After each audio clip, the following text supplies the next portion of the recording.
Welcome back, gentle marketers, to episode 24 of the Gentle Business Revolution podcast, a show where we talk about marketing your business by disrupting the current marketing paradigm. I'm Sarah Croce, I'm the host here, and you know you're in the right place if you are a heart-centered entrepreneur who's looking for a different, a better way to market your business, or you are an entrepreneur or an intrapreneur who is just simply fed up with the hypey marketing model and are ready for a marketing paradigm shift.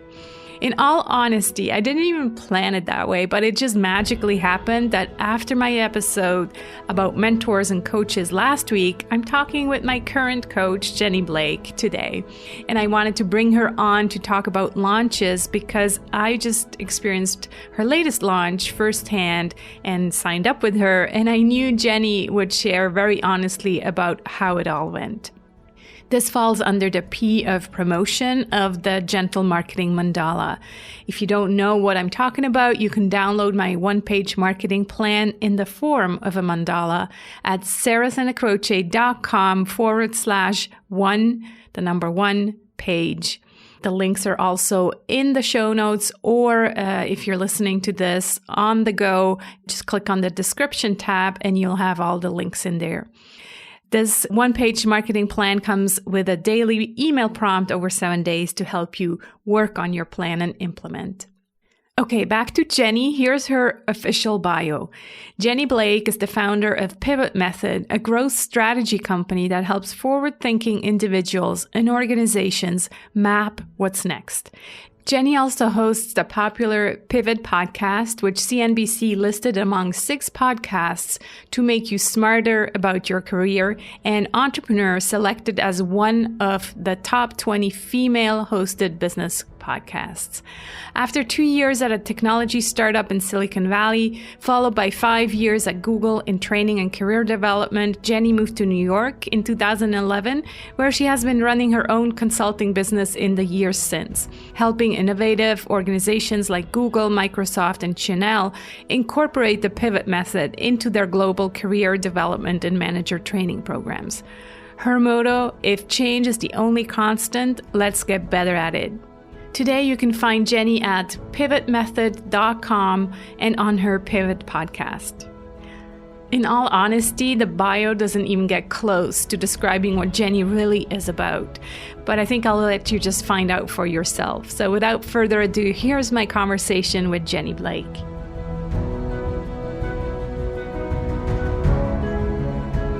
Hi, Jenny. How are you? Such a fun week. We get to hang out 3 times this week. I know. Lucky me. And lucky me. I'm so grateful. I know today we're going to be talking about heart-centered launches, but one of the most beautiful things about it is that I got to meet you. So I can verifiably say that it works because you're one of the people that I'm just most grateful to have met this year. And I know we've been in similar circles in the online world, but it's just a joy to be here and to see and listen to your show unfold. Thank you so much. Yeah, that's exactly why I wanted to bring you on, because I've experienced firsthand on the receiving end of your promotional content, how you went about this launch. And I think if I think about, marketing and channel marketing, one of the things that people probably most hate about marketing is those launches that they always tell me, if I could just avoid launching, then I'd be, in a better place. So how did you feel about launching before this launch? And maybe now that you've gone through with it, how do you feel about it now? I love this question. No one has asked me that, but I can so relate. I really had a story that I hate launches, and I rarely did them. I would launch I've had 2 books come out, and I definitely put a lot of effort and energy and focus.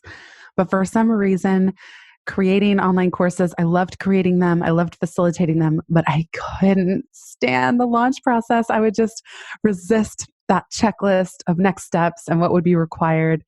And part of the reason I created the private momentum community 5 years ago was because I only ever had to launch one thing. It was this community, and everything I created lived inside of it. So I was only releasing things within a group that I already knew and loved and cared about. this launch, as you mentioned, was a little different. I think after taking a couple years off of doing any big launch in my online business side of things, because Pivot came out in 2016, I had new spiritual tools that I didn't have for any previous launch. And specifically around surrender, serendipity, trust, just faith that the perfect people were going to come my way and it would be the perfect amount, whoever joined, however much we earned, like that sense of surrender, a sense of systems and creativity. So I always, I did really look around. What are the best practices? What are people up to? What seems to be working? What do I resonate with? What don't I resonate with? And then got creative. It was still a lot of work, but I was also doing the inner work at every step along the launch. And I really, there was a point when I was working on the first draft of the sales page, I wanted to give up. I wanted to just throw in the towel. I just said, this is exactly why I don't launch. I'm not cut out for it. I hate writing sales pages. I don't know how to arrange all the little chunks on the page. I got so discouraged. And then I just reminded myself, I didn't come this far just to throw in the towel now. And I'm so glad that I kind of kept going. I just was determined to see it through because I know myself and I know that it's the part of launching that I don't love. And then during the live launch, I felt so much more relaxed than I ever had and so much more joyful. And because we had made the enrollment overview page so much more specific to who I resonated with, the launch was so fun and it was an internal launch, meaning only to my existing list, unless those people told a friend. So I just felt like I was hanging out with friends all week. And I definitely went through the launch roller coaster of worrying like, oh no, as enrollment stopped. But I try to keep my vibration and my state high, as in what a disservice it would be to everyone who had joined if I only focused on how many people hadn't joined, which is kind of tempting to do during a launch. Yeah, I love so many things you mentioned, but especially this kind of balance and dance between you mentioned, surrendering and the spiritual tools, but then also being very focused on systems and, making sure that all the things are in place. And that's kind of who you are as well, right? You're the systems girl and you're so organized. And because often we kind of maybe have this idea that because it's heart-centered, because it's gentle, because it's authentic or whatever, let's just surrender and see what happens. It's not that, right? There's still doing involved.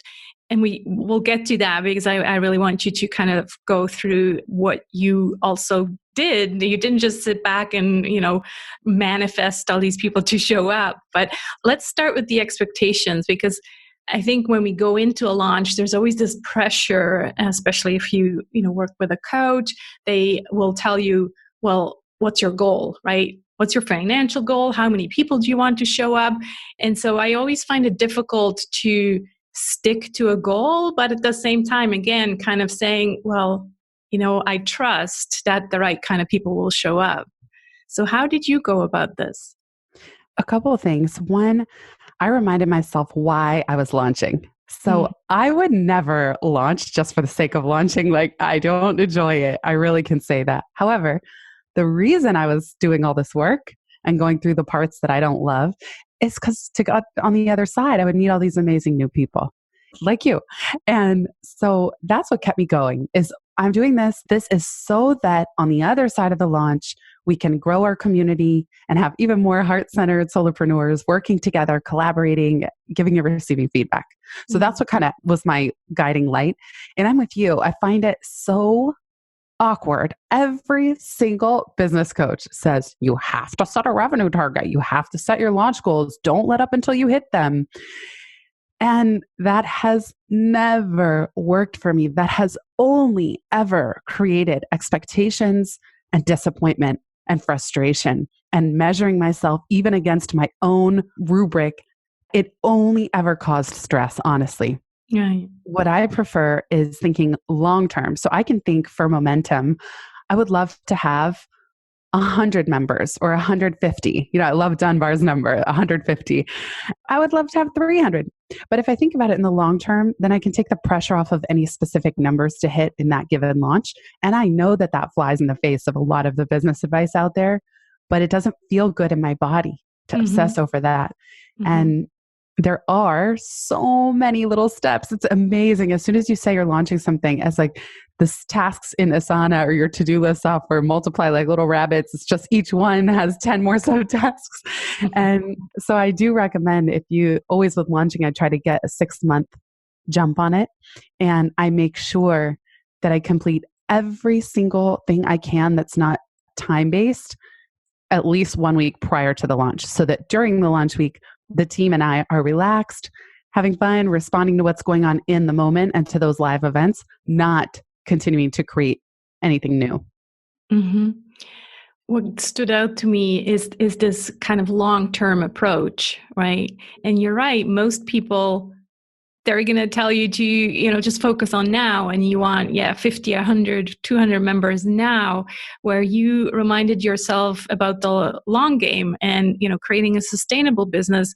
And I had Tad Hargrave on the show from Marketing for Hippies, and he kind of owns this term or definitely uses this term, slow marketing. And I love that so much. And yet, there's a lot of resistance to everything that's slow today. So I love the idea of thinking big picture, because in the end, that's what stresses us out if we just think about tomorrow, right? I need to, like for me right now, I need to write this book tomorrow. There's no way, or even in 2 weeks, right? So having this big picture view, I think, makes us much more relaxed and just letting us do our best work. I think so. Yes, definitely. And another thing that was helpful for me reminding myself, you had asked about my launch process. Right. And I really think about, no matter what I'm doing, whether it's a book or a course or a launch, I think about kind of holding somebody's hand through a journey or sitting across from them at coffee. And all the benchmarks along that journey that do mirror a pretty typical, let's call it marketing funnel, which you know me, Sarah, I don't love using all those terms, but those can all become assets in your business. So for me, it was always helpful to zoom out. This isn't just about this one launch.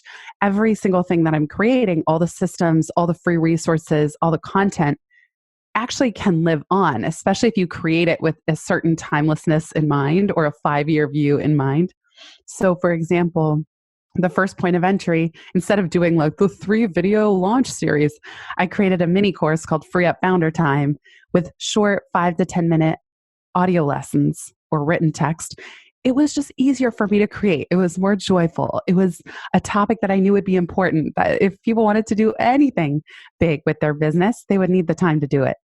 So Free Up Founder Time was completely free, and I had so much fun creating it. And now I'm really grateful that I have this resource that's going to live on long beyond the launch and can feed into the podcast. And so, that's just step one. But even things like I don't even call it a sales page, I call it the enrollment overview, that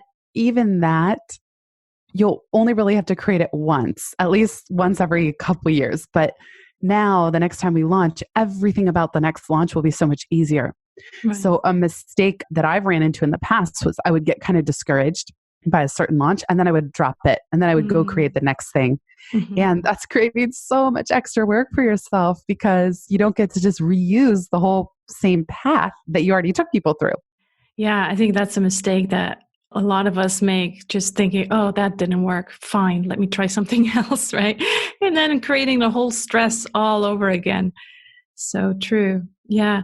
You talked about, the sales page and kind of the process that was a bit difficult for you. But I actually found that the sales page was so human-centric. Like, it was really very different from any other sales page out there. So did you just give yourself permission to, in the end, just do it your way, even though I know that you had done all this research about how it's done and all of that? Always with the sales page, I try to write from the heart, and it's really an invitation. So another way I refer to it is an invitation letter. And when I wrote the very first draft, Stephanie, who's a founding member of Momentum, she's been in there 4 years, and she pivoted out of her full-time job and took me on as a client. Basically, she joined my team to help with the launch. I actually wrote the page, the first draft, with her sitting directly across from me as if I was writing to her and writing about what she might be going through, what she's experiencing, and what's possible, and what I've learned, and how I'm synthesizing 15 years of platform building so that I can be helpful in kind of my mission. So I think if you approach it as a letter to one person who you really feel called to serve, that's how I like to create the first draft. And actually, the later drafts were really about cutting things out. So the first draft was so long. There was so much in there. And we really had to do the work of just removing a lot. Right. I still think it's probably a long way from perfect. But the thing I can say about the page and writing from the heart, and even the pictures, there's a few pictures of me, but it's not like chock full of glossy photos. It's just not my style. I know that it worked. Like, for the first time, I mean, I always am delighted by who gets in touch with me from the podcast or from anything I create and do. But specifically with those who joined Momentum this last time around, they're so smart. They're so kind. They're so heart-centered and service-oriented and already successful in their lives and their businesses. I was just blown away. So even if I didn't follow all the tricks and tools, all I know on the other side is, wow, it really worked. It really brought in the most incredible people that I feel so lucky to be in community with.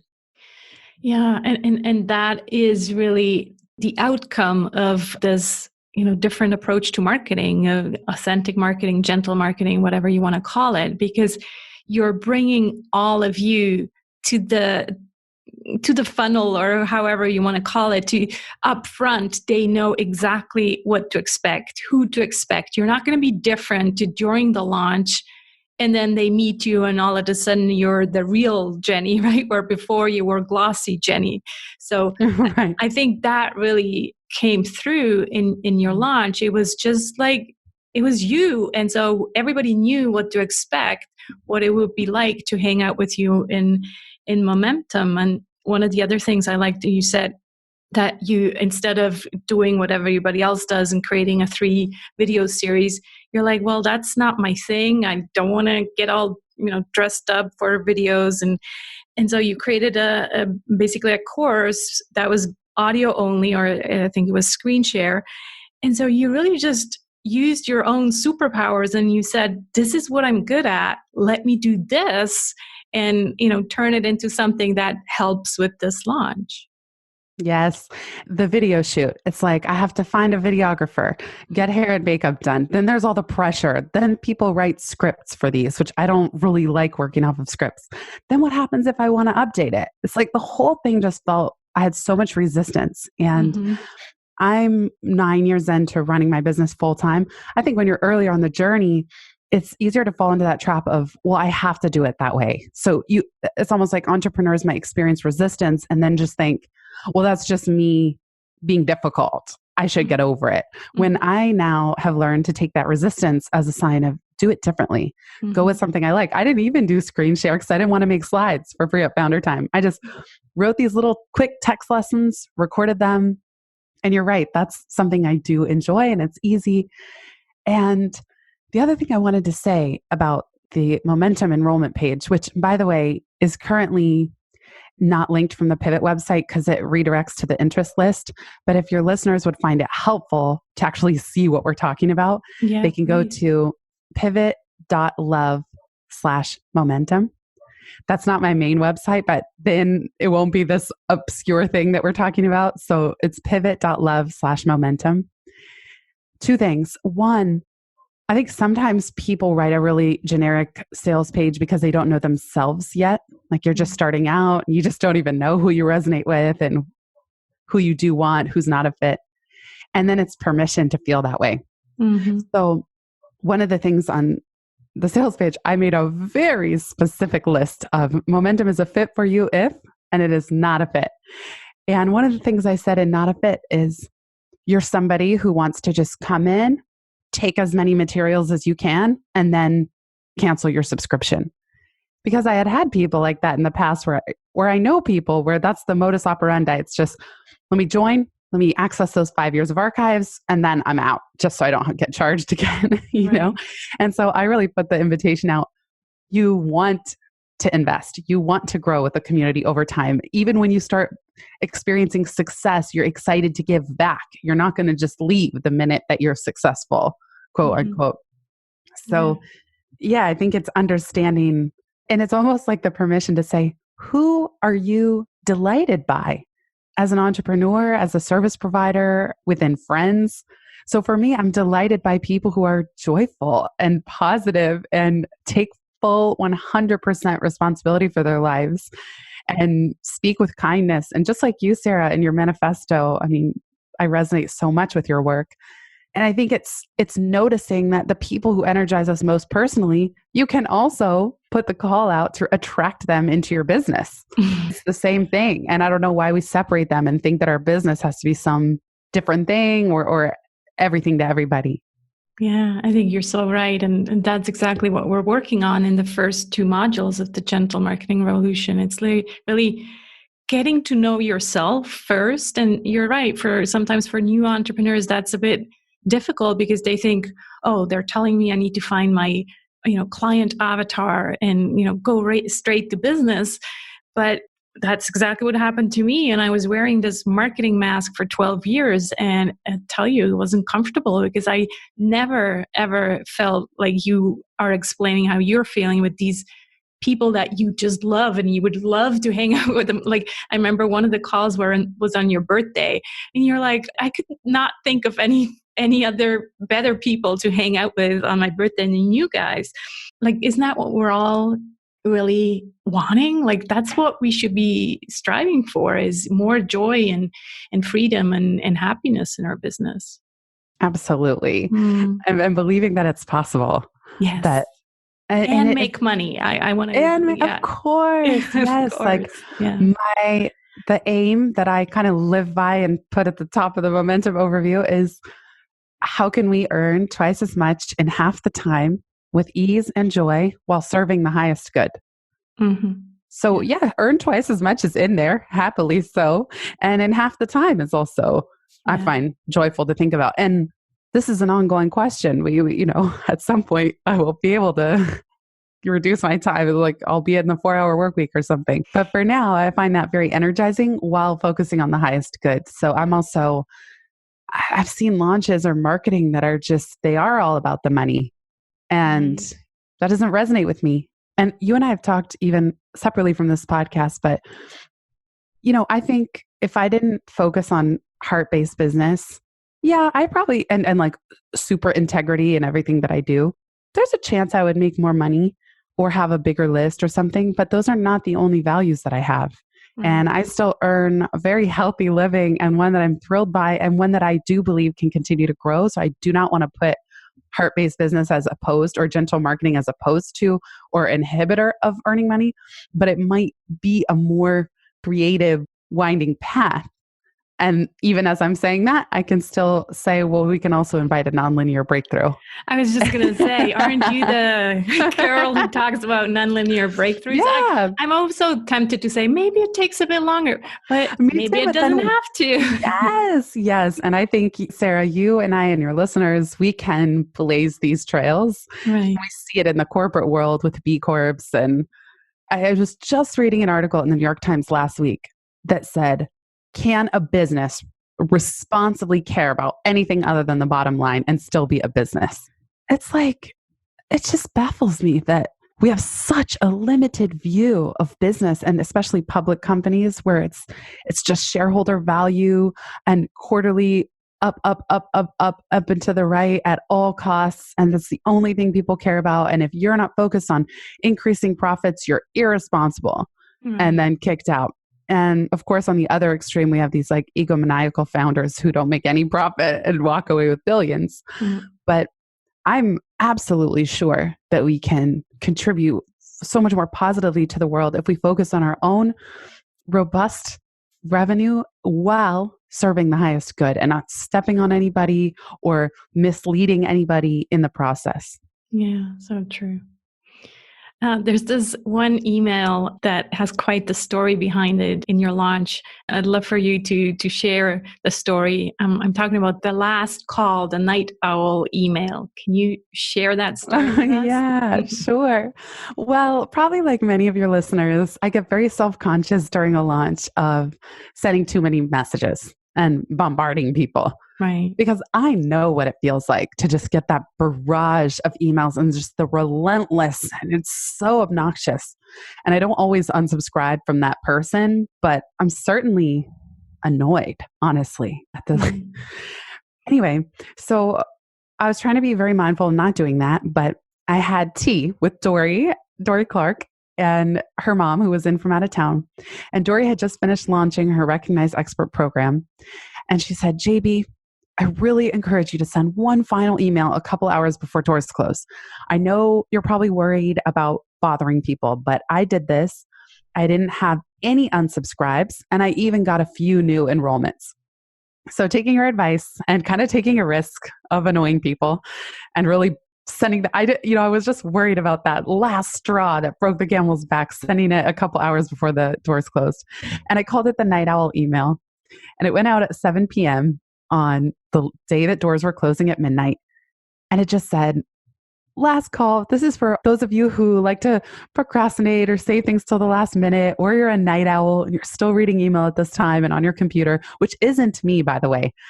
I got to jump on things. I'm a morning person. And also, I didn't realize, but some people were in California or a different time zone. I don't know if it was the same amount of signups as day one, the minute doors opened, if not more, but it was one of the most successful windows of the launch. We had like some people said, oh, I didn't even see a single email until that one. Wow. And it was and nobody unsubscribed, just like Dory said, she was right.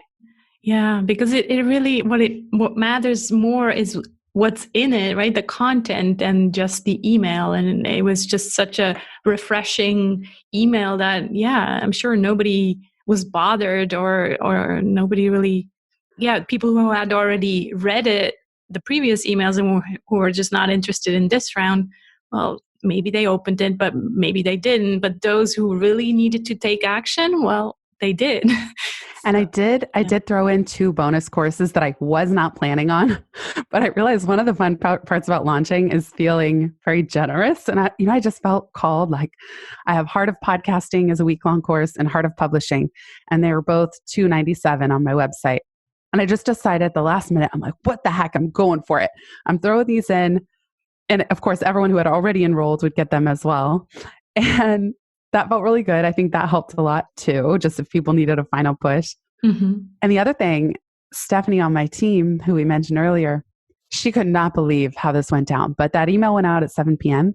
She was 6 or 7 hours ahead in Amsterdam. And I went to sleep. I didn't stay up. I didn't ask her to stay up. I didn't feel right asking anyone on my team to stay up beyond 6 p.m., like a reasonable working hour for everyone, if not 5 p.m. We just went to bed. Right. There was even someone still corresponding with us about considering joining, and we picked up where we left off the next morning, still granted him, even though doors officially closed. And so Stephanie just couldn't believe it. And we had been book clubbing the book, It Doesn't Have to Be Crazy at Work, earlier in the summer. And she's like, oh my gosh, it doesn't have to be crazy at work. You don't have to be a maniac up all night, 24/7, just because you're launching something. Yeah. And it would have gone against our values to have done so. Right. Yeah, exactly. They wouldn't be aligned with your, motto, let's work half the time and make twice as much. And you're like, yeah, I've been pulling all-nighters during this launch. That just wouldn't fly. Yeah. And then there's also an assumption, oh, if I'm not online between 7 and midnight, those people won't enroll. When really, if someone writes and we just get back to them the next morning, it's all's well. It's okay. Like, it's just we tell ourselves these stories about what we need to do from watching other people. And I feel there's a better way, or at least a different way. For sure. I also felt that there was so much space for the human interaction. So you had these, you had a live webinar, and then you invited people also, I believe, or at least I think those who were like hesitating, you invited them to a call with you.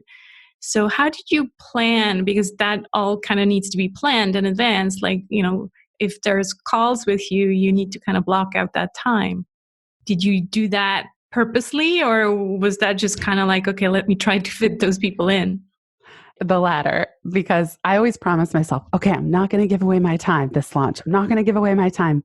And then as soon as I was doing that webinar on my birthday or the day after, I was like, I just can't help it. Okay, the first 10 people that enroll get a 30-minute one-on-one. I think that part of it is I want to get the launch off to a really good start. And I know that because momentum it's like between 197, 250 a month, and a 60-minute strategy session with me would be at least 500. So I just know right there, it's obvious the value to join, in addition to everything else they're getting. The coaching call alone provides that value for their first 2 months. So if nothing else, that's a good reason to join. And I do think that helped a lot. And no, I hadn't blocked off the time. So it's actually been quite tricky to fit them in. But once again, I'm reminded how delightful it is to connect with everybody one-on-one at least once for those new members. So it is rewarding for me as well. And it helps me just connect and see what's on people's mind and what we can create and how we can be helpful. So I'm glad to have done it. I don't know if I'll do that every launch, but I do see a lot of benefits to it. Right. Yeah. Depends, of course, also on, what you're selling and what the amount is. You can't promise that for, just a small amount. But I think for the big packages, it's definitely nice if you can get on a call with someone to actually, just get to know them even better and actually see the human being in front of you. I think that is so key. And it kind of, underlines again what you said at the beginning, that it's not about the number, it's about the actual people that you get to hang out with at the end. So if you always keep that in mind, I think that alone will make your launch so much more human, because it's not about just numbers. It feels like I'm seeing these prisoners with numbers on their shirts, right? That's not what it is. We're talking about human beings who are going to be in your program, in your community. So yeah, absolutely. And I know that it can be overwhelming for new members too. There's a lot going on. And so I think having some kind of orienting call or session it's like a nice kickstart. I read a book called Retention Point that was really helpful actually when we were planning the momentum launch. And he was talking about how you want to take your members on a transformation journey. Mm-hmm. So don't just like throw them into the pot and expect them to succeed. You got to actually walk them through a path to transformation. So even once members join, there's the Pivot to Profit course and the 30-day Do This Next Quick Start course. Those are tools that I developed only this time around to say, how do we take people through that journey and not just throw them into 5 years of archives and a Facebook group and expect them to figure it out? Yeah. Yeah. So true. This has been absolutely wonderful. Jenny, thank you so much. Can you maybe share any words of wisdom you would share with someone whose launch didn't go so well? I can't even say I made this up, but I heard it so many times in so many podcasts, which is don't stop at the launch not going well and calling it a failure. Even the story, my launch didn't go well. What does that even mean? What does that even mean? Did you create new things? Did you try things? Did you get practice running a launch, even if no one signed up? Maybe you learned what people don't want. There's so much learning and growth that happens. You took a risk to launch something. That's a big deal. That takes a lot of courage. So even for me, I was having some compare and despair during the launch roller coaster while doors were open, where I was like, oh, if I was so-and-so entrepreneur, I'd have X number of enrollments or X number of millions of dollars. And then I had to remind myself, flip that perspective, girl. It's just not helpful and it doesn't honor the work that you have done. So if you have a story that your launch didn't go well, listen, there's no end to that suffering, because then every time you launch, you're going to set these expectations. And if you don't hit them, you're going to think that you failed. And that's just a really terrible feeling. And it's not going to motivate you to want to launch anything ever again. Mm-hmm. I even had friends who launched a book that by the numbers barely sold at all. But then 1 or 2 years later ended up getting the career opportunity of their lives. that you can't know that that moment is going to arrive or when. So I shared this, Sarah, on another call with you, but I'd like to offer it here as well.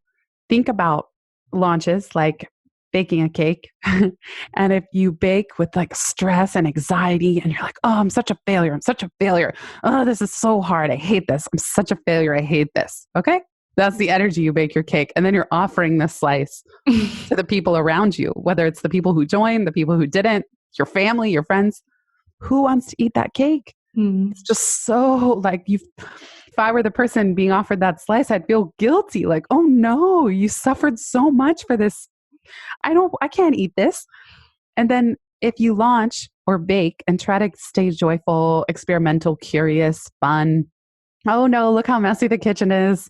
Oops, guess I'll do better next time. Oh, it didn't turn out very well, but you had fun making it. And then you offer someone a slice. They're like, I'd love to try your cake. Right. Oh, okay. And it's just, I think if we can consider a metaphor like that, it can help us remember when we're in the moment. Oh, it doesn't serve anybody to inject all our fear and neuroses. And I have it as much as anyone, but I've just learned to choose a different thought. And Byron Katie is the ultimate for teaching that. And as well as Tosha Silver on outrageous openness and offering it up. Like Tosha Silver would say, it's not your course. It's not your book. It's not your money. It's not your launch. Right. You're a channel, you're a vehicle, and it's a privilege to do this work and to have the privilege of running a certain type of business that allows us to launch and work from anywhere. That's a privilege. Yeah, you're so right. And it's all energy, right? And people can feel that negative energy that you're putting into whatever it is, your program, your launch, your book. So yeah, try to get these tools that help you be in the right kind of energy, because we don't want to spread more anxiety and negative energy. There's enough already. Right. Yes. And that's why I think community is so important. And it's certainly how I benefit from momentum. In my case, some of you might be part of other groups or part of Sarah's, where just having people around you who get it and who can be a sounding board to just say, oh, I get it. I know how hard it can be, or I know how discouraging. Even Dory, when we were commiserating over tea, or not commiserating, but I was saying, nothing has come in the last 2 days. I'm getting kind of nervous. She said, oh, me too. Nothing came in the 3 days in between. Right. And I just felt, oh, okay, that just released a pressure valve. Yeah, having these people to connect with and actually share. And yes, maybe sharing these anxieties, but then also celebrating when things went well. Yes, that's very true. Thank you so much, Jenny. Do let people know where they can find you. I'd like you to share about your book and also momentum, because, by the time we air this show, it might actually already be time again for the next launch. Yeah, you could come hang out with me and Sarah all the time. Yeah, so I'll give your listeners, I don't normally do this, but if you want early access to momentum before doors officially open, go to that sales page, the invitation letter that we mentioned earlier, pivot.love/momentum. That's the secret link. For everything else, you can go to pivotmethod.com. And if you want to take that free mini course, Free Up Founder Time, it's at pivotmethod.com/founder time. One word. That's 16 short lessons. I think you'll find it really helpful. And then finally, if you're listening to this podcast, sounds like you like podcasts, you can look for Pivot with Jenny Blake and wherever you subscribe to podcasts. And if you're interested and you like this type of show that Sarah's got, I think you'd resonate with Pivot Podcast as well. And I'd love to get to know you better. So thanks again, Sarah, for doing the work that you do in the world. I'm very grateful for you, and I'm very grateful for everybody who's been here listening. Thank you so much. Yeah, you definitely got to check out the Jenny's podcast, and we didn't mention the book, so you find Pivot on Amazon as well. So yes, once again, thanks so much, Jenny. It's been an absolute pleasure hanging out with you. Thank you, Sarah, and everybody listening. Likewise. Thank you.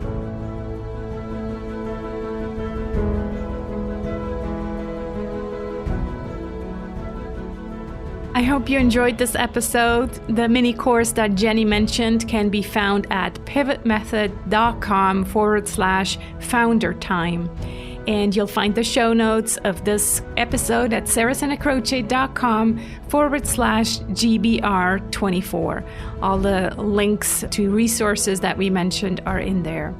In the next episode, I'll give you another update about the book and what's going on behind the scenes. I hope you'll join me on this journey to a kinder marketing paradigm. Please invite your friends to join us by sharing this podcast or the Gentle Business Manifesto with them. Both can be found at thegentlebusinessrevolution.com. Let's be the change we want to see in the world. See you next week.